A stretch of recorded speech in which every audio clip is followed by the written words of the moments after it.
में बात होगी आईपैक मामले में सुप्रीम कोर्ट में हुई सुनवाई की, झारखंड में ईडी और राज्य सरकार के बीच छिड़े महासंग्राम की। देखेंगे एसआईआर पर कैसे सुप्रीम कोर्ट में घिर गया चुनाव आयोग, महाराष्ट्र निकाय चुनाव में वोटिंग के बीच क्यों फिर सवालों में घिरा ईवीएम। Look at this.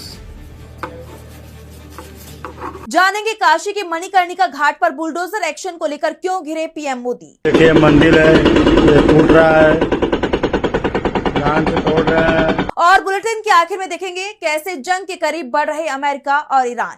लेकिन दिन भर की तमाम बड़ी खबरों से पहले एक नजर आज की सुर्खियों पर। Mansoor Khan AM auto sales निकट विवेकानंद स्कूल पलिया रोड भीरा खीरी की तरफ से ग्राम प्रधान सचिव अधिकारियों कर्मचारियों एवं समस्त ग्राम वासियों क्षेत्रवासियों देशवासियों को नव वर्ष व गणतंत्र दिवस की हार्दिक शुभकामनाएं। जय हिंद साथियों, एएम ऑटो सेल्स भीरा की तरफ से आप सभी क्षेत्रवासियों और देशवासियों को गणतंत्र दिवस और नव वर्ष की हार्दिक शुभकामनाएं। आपसे निवेदन है कि आप एक बार सेवा का मौका अवश्य दें।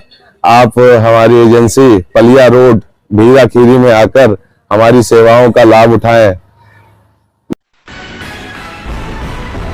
केरल की ड्राफ्ट चुनावी सूची में नाम काटने पर सुप्रीम कोर्ट का सवाल, निर्वाचन आयोग से मांगा जवाब, नामों को सार्वजनिक करने का दिया निर्देश।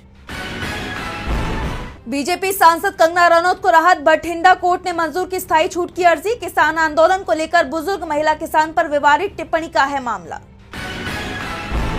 कांग्रेस का केंद्र पर हमला, कहा मोदी सरकार में चाइना के अच्छे दिन, बीजिंग के साथ बढ़ते ट्रेड डेफिसिट पर कसा तंज। सुप्रीम कोर्ट से विजय की फिल्म जननायकन को लगा बड़ा झटका, कोर्ट ने तत्काल हस्तक्षेप करने से किया इनकार। मद्रास हाई कोर्ट को दिया निर्देश, कहा सीबीएफसी की अपील पर 20 जनवरी तक करे फैसला। और दिल्ली हाई कोर्ट ने पीएम केयर्स फंड को लेकर सुनाया अहम फैसला, कहा आरटीआई एक्ट के तहत फंड को निजता का अधिकार प्राप्त, जानकारी साझा करने की अनिवार्यता पर दी जानकारी। ये तो थी सुर्खियां, अब बात आज की सबसे बड़ी खबर की। पश्चिम बंगाल सरकार के सामने ईडी को एक बार फिर से हार का सामना करना पड़ा है। पहले कलकत्ता हाई कोर्ट और अब सुप्रीम कोर्ट में ईडी मुश्किल में फंसी दिखाई दे रही है। ईडी की कोई भी दलील कोर्ट में काम करती नहीं दिखाई दी। कोर्ट ने बंगाल सरकार को नोटिस जारी कर दिया है। तो कैसे पश्चिम बंगाल सरकार के सामने मुश्किल में दिख रही है ईडी, देखिए इस रिपोर्ट में। ममता बनर्जी को घेरने की कोशिश ईडी पर ही भारी पड़ती दिखाई दे रही है। पहले तो कलकत्ता हाई कोर्ट में ईडी को गुहार लगानी पड़ी कि सुनवाई टाल दें, छापे में हमें कुछ नहीं मिला है। तो अब सुप्रीम कोर्ट में भी ईडी सवालों में घिरी हुई दिखाई दी। दरअसल 8 जनवरी को सुबह ईडी की टीम ने कोलकाता में छापेमारी की। निशाने पर थे आईपैक के दफ्तर और उसके प्रमुख प्रतीक जैन के ठिकाने। प्रतीक जैन टीएमसी के आईटी चीफ भी हैं। बंगाल में विधानसभा चुनाव का ऐलान जल्दी ही होने वाला है, इसीलिए वो पार्टी की स्ट्रेटेजी का काम भी देख रहे हैं। ऐसे में आईपैक पर छापे का मामला तूल पकड़ना था, वैसा हुआ भी। टीएमसी चीफ इस दौरान छापेमारी वाली जगह पर पहुंच गईं। बाद में ईडी अधिकारियों के साथ उनके विवाद की खबर भी आई। ये मामला सुप्रीम कोर्ट पहुंचा। ईडी ने याचिका दायर की थी तो बंगाल सरकार ने भी कैविएट लगा दी थी। सुप्रीम कोर्ट में जस्टिस पीके मिश्रा और जस्टिस विपुल पंचोली की पीठ ने ईडी की याचिका पर सुनवाई की। ईडी की तरफ से पेश हुए सॉलिसिटर जनरल तुषार मेहता ने पश्चिम बंगाल की सीएम ममता बनर्जी पर बड़े आरोप लगा दिए। कहा कि ममता बनर्जी ने ईडी को काम करने से रोका है। ईडी के अधिकारी कोयला घोटाले के मामले में छापेमारी कर रहे थे तो बंगाल की सीएम रुकावट बनकर खड़ी हो गईं। उनके खिलाफ एफआईआर होना चाहिए, क्रिमिनल केस होना चाहिए, क्योंकि पश्चिम बंगाल की मुख्यमंत्री ने सिर्फ सरकारी काम में ही बाधा नहीं डाला है बल्कि डकैती डाली है। छापेमारी में जो सबूत ईडी ने बरामद किए, ममता सब कुछ छीन कर ले गईं। अब हमारे पास कुछ भी नहीं है, ये डकैती का मामला है, इसीलिए ममता के खिलाफ डकैती की धाराओं में एफआईआर होना चाहिए। सॉलिसिटर जनरल तुषार मेहता ने यहां तक कहा कि इस मामले की जांच किसी दूसरे राज्य में होना चाहिए, बंगाल में जांच भी संभव नहीं है। लेकिन सुप्रीम कोर्ट ने इस डिमांड पर कोई भी आदेश नहीं दिया। तो दूसरी तरफ बंगाल सरकार की तरफ से पेश हुए वरिष्ठ वकील अभिषेक मनु सिंघवी ने ईडी के आरोपों पर ही सवाल उठा दिया। उन्होंने ईडी की छापेमारी को गुमराह करने वाला बताया। सिंघवी ने कहा कि ईडी ने छापेमारी की शुरुआत सुबह 6:45 से की, लेकिन राज्य पुलिस को सूचना दी जाती है 11:30 बजे। मतलब साफ है कि वो सिर्फ कागजी काम पूरा करना चाहते थे और ये सूचना भी एक ईमेल के जरिए दी गई। ईमेल के सहारे ईडी अपनी कानूनी कमियों को छिपाना चाहती थी। सिंघवी ने ईडी के सीधे सुप्रीम कोर्ट आने पर भी सवाल उठाया और कहा कि ईडी एक ही मामले में एक साथ कई अदालतों में जा रही है। ये मामला पहले से ही कलकत्ता हाई कोर्ट में है। हाईकोर्ट में सुनवाई से पहले ही ईडी सुप्रीम कोर्ट आ गई। उसे सीधे सुप्रीम कोर्ट नहीं आना चाहिए था। तो वहीं बंगाल सरकार की तरफ से पेश हुए वरिष्ठ वकील कपिल सिब्बल ने ईडी की छापेमारी को बंगाल चुनाव से जोड़ दिया। सिब्बल ने कहा, आईपैक पश्चिम बंगाल में चुनावों में टीएमसी के लिए काम कर रहा है। उसके पास चुनाव में जुटा डेटा है। चुनावी डेटा गोपनीय होता है और वो सब वहीं रखा जाता है। चुनाव के बीच में वहां खबर क्यों जानी थी? ईडी कोयला घोटाले की बात कर रही है। इस मामले में आखिरी बयान 24 फरवरी 2024 को रिकॉर्ड किया गया था। तब से वे क्या कर रहे थे? चुनाव के बीच में इतनी दिलचस्पी क्यों? आईपैक के पास पार्टी का मटेरियल है, इसीलिए ईडी वहां गई थी। मामले में सुनवाई के बाद कोर्ट ने ईडी की अधिकांश डिमांड नहीं मानी। सिर्फ ईडी अधिकारियों के खिलाफ दर्ज एफआईआर पर अगली सुनवाई तक रोक लगाई है। कोर्ट ने बंगाल सरकार को नोटिस जारी किया और 2 सप्ताह में जवाब मांगा है। इस मामले में अब अगली सुनवाई 3 फरवरी को होगी। फरवरी में ही पश्चिम बंगाल में विधानसभा चुनावों का ऐलान भी हो सकता है। पश्चिम बंगाल में ईडी और राज्य सरकार आमने सामने है। दोनों के बीच की तनातनी सुप्रीम कोर्ट तक पहुंच गई है। तो ऐसा ही कुछ नजारा झारखंड में भी दिखाई दे रहा है, जहां प्रशासन और ईडी में टकराव के हालात बन गए हैं। और अब ये मामला इतना आगे बढ़ गया है कि पुलिस ने ईडी के दफ्तर में छापेमारी कर दी। साथ ही केंद्रीय एजेंसी के खिलाफ एफआईआर भी दर्ज की गई है। तो क्या है पूरा मामला, जानने के लिए देखिए रिपोर्ट। पश्चिम बंगाल के बाद अब झारखंड में भी ईडी और सरकार आमने सामने आ गई है। झारखंड की राजधानी रांची में एयरपोर्ट थाना पुलिस ने ईडी के खिलाफ एफआईआर दर्ज कर ली है। बड़ी संख्या में पुलिस अधिकारियों ने प्रवर्तन निदेशालय यानी ईडी के क्षेत्रीय कार्यालय पर छापेमारी की है। ये मामला रांची के पेयजल विभाग में क्लर्क के साथ हुई कथित मारपीट से जुड़ा हुआ है। पेयजल विभाग के क्लर्क संतोष कुमार का आरोप है कि 12 जनवरी को ईडी कार्यालय में पूछताछ के दौरान अधिकारी प्रतीक और शुभम ने उन पर जुर्म कबूल करने के लिए दबाव बनाया। ईडी अधिकारियों ने बेरहमी से मारपीट भी की, जिससे उनका सर फट गया।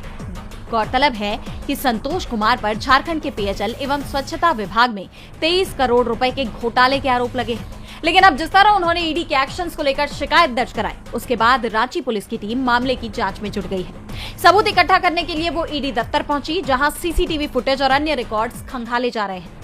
मारपीट के दावों की सच्चाई पता करने की कोशिश की जा रही है। लेकिन इस पूरे घटनाक्रम में केंद्रीय एजेंसियों और राज्य सरकार के बीच तनाव को और बढ़ा दिया है। आप जानते हैं कि विपक्ष तो पहले से ही ये आरोप लगाता रहा है कि मोदी सरकार विपक्षी नेताओं के खिलाफ केंद्रीय एजेंसियों का इस्तेमाल करती है। और अगर देखा जाए तो बीते कुछ वक्त में जिस तरह पहले पश्चिम बंगाल में, जहां ममता बनर्जी के नेतृत्व में टीएमसी की सरकार है, और फिर झारखंड में जहां हेमंत सोरेन के नेतृत्व में जेएमएम की सरकार है, यानी जहां जहां विपक्षी दलों की सरकार है, वहां ईडी की सक्रियता बढ़ी हुई है। लेकिन अब विपक्ष ने भी सख्त रवैया अपनाया हुआ है। सीएम ममता बनर्जी ने तो पहले ही ईडी की कार्रवाई के खिलाफ मोर्चा खोला हुआ है। अब देखना यह होगा कि झारखंड का ये मामला किस दिशा में आगे बढ़ता है। ईडी की कार्रवाइयों के खिलाफ विपक्ष के तेवर सख्त नजर आ रही हैं। तो एसआईआर प्रक्रिया को लेकर सुप्रीम कोर्ट भी सख्त नजर आ रहा है। कोर्ट में एक बार फिर इस प्रक्रिया को चुनौती देने वाली याचिकाओं पर सुनवाई हुई। इस दौरान चुनाव आयोग की तरफ से दलीलें पेश की गई। आयोग ने कहा कि वोटर बनने के लिए सिर्फ 18 साल की आयु पूरी करना ही काफी नहीं है, बल्कि भारत का नागरिक होना भी जरूरी है। तो क्या कुछ हुआ सुनवाई के दौरान, जानेंगे इस रिपोर्ट में। सुप्रीम कोर्ट में एसआईआर पर सुनवाई हुई। इस दौरान चुनाव आयोग की तरफ से सीनियर एडवोकेट राकेश द्विवेदी ने दलीलें पेश की। मामला मुख्य रूप से वोटर लिस्ट से नाम हटाने और नागरिकता तय करने के अधिकार पर केंद्रित रहा। द्विवेदी ने कहा कि भारतीय संविधान नागरिक केंद्रित है। सिर्फ 18 वर्ष उम्र पूरी करना ही काफी नहीं है। वोटर बनने के लिए भारत का नागरिक होना अनिवार्य शर्त है। जब याचिकाकर्ता प्रशांत भूषण ने सवाल उठाया कि नागरिकता तय कौन करेगा, तो द्विवेदी ने कहा कि चुनाव आयोग का काम सिर्फ चुनाव के दायरे तक सीमित है। वो किसी को देश से बाहर निकालने का फैसला नहीं लेता। सुनवाई के दौरान कोर्ट में 65 लाख नाम हटाए जाने पर चर्चा हुई। जस्टिस बागची ने पूछा कि क्या किसी को संदिग्ध नागरिकता के आधार पर हटाया गया है। इस पर आयोग ने कहा कि नाम मुख्य रूप से जान जाने, पलायन या दोहराव यानी कि डुप्लीकेशन के कारण हटाए जाते हैं। जिस पर द्विवेदी ने कहा कि याचिकाकर्ता क्यों चाहते हैं कि गुजरे हुए लोग लिस्ट में रहें। जो पंजाब चला गया उसका नाम बिहार की लिस्ट में क्यों हो। सुनवाई के दौरान सीजीआई ने कहा कि अगर कोई कहे कि मैं नागरिक हूं और वोट देना चाहता हूं, तो क्या आप तय कर सकते हैं। तो द्विवेदी ने कहा कि हाँ, हम दस्तावेजों जैसे पासपोर्ट या 11 अन्य आईडी की जांच करते हैं। ये राष्ट्रीय सुरक्षा का मामला है। सीजीआई ने कहा कि हमें हैरानी नहीं होगी अगर अगले चुनाव तक ऑनलाइन वोटिंग शुरू हो जाए। इस पर द्विवेदी ने कहा कि दुख की बात है कि लोग अधिकारों की बात करते हैं, कर्तव्यों की नहीं। राजनीतिक पार्टियां नाम कटने पर तो शोर मचाती हैं, लेकिन इस पर चिंता नहीं करती कि 33% लोग वोट देने ही नहीं आते। इस जिरह के बाद सुनवाई स्थगित कर दी गई। अब इस मामले में 20 जनवरी को अगली सुनवाई होगी। अब देखना होगा कि उस दिन इस मामले में आगे क्या होता है। चुनाव आयोग सवालों से घिरा हुआ है, चाहे वो एसआईआर प्रक्रिया हो या वोटिंग। महाराष्ट्र में निकाय चुनाव के बीच एक बार फिर चुनाव आयोग सवालों में आ गया है। 15 जनवरी को मुंबई महानगर पालिका यानी बीएमसी समेत महाराष्ट्र के 29 नगर निगमों के लिए मतदान किया गया। इस दौरान चुनावी प्रक्रिया पर कई सवाल भी खड़े हुए। विपक्ष ने चुनाव आयोग और सरकार पर गंभीर आरोप लगाए। तो वोटिंग डे पर क्या रहा खास, जानेंगे इस रिपोर्ट में। महाराष्ट्र में बीएमसी समेत 29 नगर निगमों के लिए वोटिंग हुई। सभी 29 निगमों को मिलाकर कुल 15,931 उम्मीदवारों की किस्मत का फैसला ईवीएम में कैद हो गया है। चुनाव के लिए सुरक्षा के कड़े इंतजाम किए गए और मुंबई में ही 28,000 के करीब सुरक्षा कर्मी तैनात किए गए।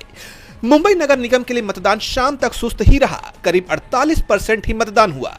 हालांकि मतदान केंद्रों के बाहर 5:30 बजे के बाद भी लोग कतारों में नजर आए। माना जा रहा है कि यह आंकड़ा अभी और बढ़ सकता है। वहीं पूरे महाराष्ट्र की बात करें तो निकाय चुनाव में कुल 42% से ज्यादा वोटिंग हुई है। कई जगह वोटिंग का समय समाप्त होने के बाद भी लंबी कतारें लगी हुई थी। जो लोग कतार में लगे हुए थे उन्हें वोट देने की परमिशन दी गई। ऐसे में वोटिंग प्रतिशत में बदलाव होना तय माना जा रहा है। वोटिंग के बाद अब सभी की निगाहें चुनाव नतीजों पर हैं। 16 जनवरी 10 बजे से काउंटिंग शुरू हो जाएगी और देर शाम तक नतीजे सामने आ जाएंगे। शाम को साफ हो जाएगा कि महाराष्ट्र के शहरों में किसकी सरकार बनेगी। लेकिन उससे पहले चुनावी प्रक्रिया गंभीर सवालों से घिर गई है। कई जगहों से मतदान में गड़बड़ी की खबर सामने आई। ठाकरे ब्रदर्स ने उंगली पर लगने वाली स्याही का मुद्दा उठाया। मनसे प्रमुख राज ठाकरे ने कहा कि पहले इस्तेमाल होने वाली स्याही को एक नए पेन से बदला जा रहा है और इस नए पेन को लेकर शिकायतें आ रही हैं। हैंड सैनिटाइजर लगाने पर स्याही गायब हो जाती है। अब एकमात्र विकल्प यही बचा है कि स्याही लगाएं, बाहर जाएं, उसे पोंछें और फिर अंदर आकर दोबारा वोट डाल दें। हालांकि विपक्ष के इन आरोपों पर चुनाव आयोग ने कहा कि ये सब मुमकिन नहीं है। वहीं नासिक में ईवीएम मशीन 2 घंटे तक बंद रही। पुणे नगर निगम चुनाव की वोटिंग शुरू होते ही कुछ जगहों पर ईवीएम मशीनों में तकनीकी खराबी की भी खबरें आईं। एनसीपी-एसपी के नेता रोहित पवार ने कहा कि पुणे और पिंपरी चिंचवड़ नगर निगम क्षेत्रों में कुछ ईवीएम्स अचानक बंद हो गई थी। कुछ मशीनों में समय करीब 15 मिनट पीछे चल रहा था। रोहित पवार ने कहा, नाम जिस बूथ पर होना चाहिए उस बूथ पर ना रखते हुए बहुत दूर लेकर गए हैं ताकि लोग वोटिंग न कर सकें। मुंबई में एक मंत्री का ही नाम बूथ पर नहीं है। बूथ के 100 मीटर के दायरे में बीजेपी के कार्यकर्ता हैं। तो शिवसेना यूपीटी नेता आनंद दुबे ने भी गड़बड़ी की शिकायत की और कहा कि चुनाव आयोग की वेबसाइट ठीक से काम नहीं कर रही। इस तरह के कई सवालों से बीजेपी और चुनाव आयोग घिरते दिखाई दिए। ऐसे में अब सबकी निगाहें 16 जनवरी को आने वाले नतीजों पर टिकी हुई है। 15 जनवरी को महाराष्ट्र की सियासत के लिए अहम दिन रहा। वैसे इस दिन बसपा प्रमुख मायावती का 70वां जन्मदिन भी रहा। वो इस दिन को जन कल्याणकारी दिवस के रूप में मना रही हैं, जिसे लेकर कार्यकर्ताओं में भारी उत्साह दिखाई दिया। लेकिन बीजेपी परेशान नजर आ रही है क्योंकि मायावती ने एक ऐसा बयान दिया है जिससे बीजेपी कटघरे में खड़ी हो गई है। तो क्या कहा बसपा प्रमुख ने, जानने के लिए देखिए ये रिपोर्ट। 15 जनवरी को अपने जन्मदिन के मौके पर बसपा प्रमुख मायावती ने बीजेपी पर जमकर हमला बोला है। उन्होंने मोदी सरकार पर कई आरोप लगाए हैं जिससे बीजेपी की टेंशन बढ़ी हुई है। 2027 यूपी विधानसभा चुनाव को लेकर बसपा प्रमुख ने कहा कि इस बार के विधानसभा चुनाव में कोई कसर नहीं छोड़ेंगी। अभी सभी समाज दुखी हैं और वो बसपा की सरकार चाह रहे हैं। इस बार गुमराह नहीं होना है। बसपा इस चुनाव में पूरी ताकत और आत्मविश्वास के साथ मैदान में उतरेगी। मैं 2027 के विधानसभा चुनाव के लिए पूरी मेहनत करूंगी। पार्टी के कैडर को किसी भी तरह के भ्रम में नहीं रहना चाहिए। बसपा उत्तर प्रदेश में अकेले चुनाव लड़ेगी और किसी भी राजनीतिक दल से ना तो गठबंधन होगा और ना ही कोई चुनावी समझौता किया जाएगा। गठबंधन से बसपा को नुकसान होता है, खासकर अपर कास्ट का वोट जातिवादी पार्टियों को मिलता है। तभी सारी पार्टियां हमसे गठबंधन चाहती हैं। मायावती यहीं नहीं रुकी। उन्होंने बीजेपी पर बड़ा आरोप लगाते हुए आगे कहा कि चुनाव के वक्त ईवीएम में धांधली और बेईमानी की चर्चा है। ये व्यवस्था कभी भी खत्म हो सकती है। एसआईआर की काफी शिकायतें हैं, इससे हमें सजग रहना होगा। मायावती ने योगी सरकार पर निशाना साधते हुए कहा कि आज जिन परियोजनाओं का श्रेय लिया जा रहा है उनकी नींव बसपा सरकार के समय रखी गई थी। मेट्रो परियोजनाएं हो या एक्सप्रेसवे, इन सभी के लिए जमीन अधिग्रहण योजना और प्रारंभिक कार्य बसपा सरकार के दौरान ही हुए। बसपा की सरकार ने बिना भेदभाव के विकास किया और सामाजिक संतुलन बनाए रखा। मायावती ने बड़ा बयान देते हुए कहा कि बाद की सरकारों ने केवल प्रचार किया, जबकि असल काम बसपा सरकार के समय हुआ था। मायावती के इन बयानों ने बीजेपी के लिए मुश्किल खड़ी कर दी है। मायावती ने कई मुद्दों को लेकर बीजेपी पर निशाना साधा तो काशी में मणिकर्णिका घाट पर चला बुलडोजर भी बीजेपी की मुश्किलें बढ़ा रहा है। ऐतिहासिक मणिकर्णिका घाट के एक हिस्से को प्रशासन ने ध्वस्त कर दिया, जिसे लेकर जनता और विपक्ष दोनों में भारी आक्रोश देखा जा रहा है। कांग्रेस अध्यक्ष मल्लिकार्जुन खड़गे से लेकर सपा प्रमुख अखिलेश यादव तक मोदी सरकार विपक्ष के निशाने पर आ गई है। देखिए रिपोर्ट। बनारस के मणिकर्णिका घाट पर हुए बुलडोजर एक्शन ने सियासी माहौल गर्मा दिया है। विपक्ष और जनता एक साथ मिलकर मोदी सरकार के इस फैसले पर आग बबूला होते नजर आ रहे हैं। इसी कड़ी में अब कांग्रेस अध्यक्ष मल्लिकार्जुन खड़गे ने पीएम मोदी पर तंज कसते हुए उनसे 2 सवाल किए हैं। खड़गे ने एक्स पर पोस्ट किया, देश की जनता के आपसे 2 सवाल हैं। पहला, जीर्णोद्धार, साफ सफाई और सौंदर्यीकरण विरासत को सहेज कर भी हो सकता था।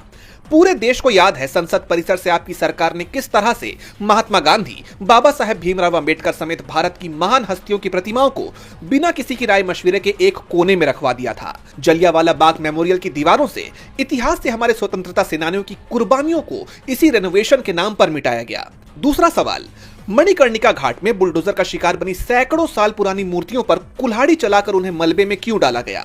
किसी म्यूजियम में संभाल कर भी रखा जा सकता था। आपने दावा किया था मां गंगा ने बुलाया है, आज आपने मां गंगा को भुला दिया है। बनारस के घाट बनारस की पहचान है। क्या आप इन घाटों को जनता की पहुंच से दूर करना चाहते हैं? खड़गे के इन सवालों ने पीएम मोदी की टेंशन बढ़ा दी है, तो वहीं समाजवादी पार्टी के प्रमुख अखिलेश यादव ने मोदी सरकार की टेंशन को डबल कर दिया है। इस मामले में बीजेपी पर हमला बोलते हुए अखिलेश ने एक्स पर पोस्ट किया, राजमाता पुण्यश्लोक धर्म रक्षिका पूजनीय देवी अहिल्याबाई होलकर की मूर्ति के अपमान और उनकी सनातनी काशी विरासत के प्रति तिरस्कार पूर्ण कार्रवाई कोई भी सच्चा आस्थावान नहीं सहेगा। भाजपा ये सब काम सिर्फ पैसा कमाने के लिए कर रहे हैं। उनको ना काशी से मतलब है, ना काशी वासियों से, ना उनसे जुड़े किसी ऐतिहासिक महान व्यक्तित्व से। अविनाशी काशी ही भाजपा के विनाश का कारण बनेगी। जैसा आप जानते हैं कि वाराणसी खुद पीएम नरेंद्र मोदी का संसदीय क्षेत्र है और वहां मणिकर्णिका घाट पर बुलडोजर चलना उन पर कई गंभीर सवाल खड़े कर रहा है।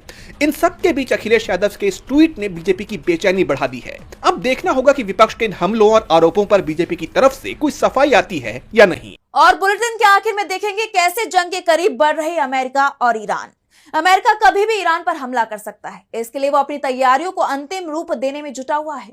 उधर ईरान ने भी साफ कहा है कि बातचीत या जंग वो हर स्थिति के लिए तैयार है। इस बीच मुस्लिम देशों ने अमेरिका को चेताया है, साफ कर दिया है कि मौजूदा हालात में वो अमेरिका का साथ नहीं दे सकते।